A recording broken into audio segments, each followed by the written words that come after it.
సంపద అనేది కొంతమందికి పరిమితం కాకూడదు. సంపద ప్రతి ఒక్కరికి అందుబాటులో ఉండాలి. ప్రతి ఒక్కరికి మెరుగైన జీవన ప్రమాణాలుంటే అదే నిజమైన సమాజం అని చెప్పేది నా ఉద్దేశం. అందుకే ఈరోజు నేను ఆలోచించింది, పుట్టుకతో ఎవరు కూడా గొప్పవాళ్ళుగా పుట్టాం.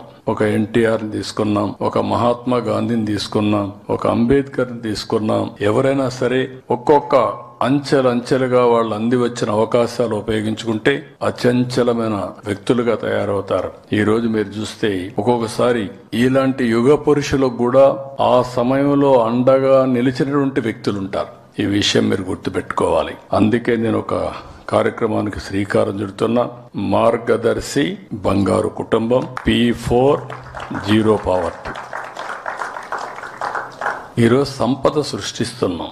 భారతీయులు ప్రపంచం మొత్తం 2047కి నెంబర్ 1 కమ్యూనిటీగా ఉంటారు. హైయెస్ట్ ఇన్ఫ్లుయెన్షియలే కాదు, ఆదాయంలో నెంబర్ 1గా ఉంటారు ప్రపంచం మొత్తం. అమెరికాకి వెళ్ళండి, ఆస్ట్రేలియాకి వెళ్ళండి, ఇంగ్లాండ్కి వెళ్ళండి, జర్మనీకి వెళ్ళండి, కడాన జపాన్కి వెళ్ళండి. హైయెస్ట్ డబ్బులు సంపాదించే తెలివితేటలుండే ఏకైక జాతి భారతీయులని చెప్పి కూడా నేను మీకు తెలియజేస్తున్నా. అందులో నా స్వార్థం 30% తెలుగు వాళ్ళు ఉండాలని. అది నా కోరిక, నా ఆకాంక్ష. దానికోసం నేను పనిచేస్తున్నా.